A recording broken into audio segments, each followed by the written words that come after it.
Hər ovuc torpaq bir adamdır. İnsan zaten öləndə torpağa çevrilir. Amma sənin yolunda ölən isə o torpağa çevrilir ki, o sənin xalq-ı məqdəmin də ayağının torpağıdır. Yəni nə?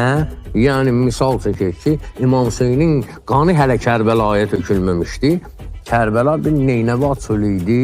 Onu ancaq ariflər bilirdilər burada nə iş baş verəcək. Allah övliyaları bilirdi. Amma İmam Hüseynin qanı ki orada töküldü, sırf Allah yolunda o çöl çevrildi, oldu Kərbəla. Və İmam Hüseyin Kərbəla adlı bir tutiyanı neynədi? Diriltdi. Kərbəlanı, o çöl ki var, elə belə çöl idi. O qanı ilə oranı neynədi? Müqəddəs elədi. İnsan onun yolunda, Allahın yolunda can verəndə onun qədəminin torpağını bulur.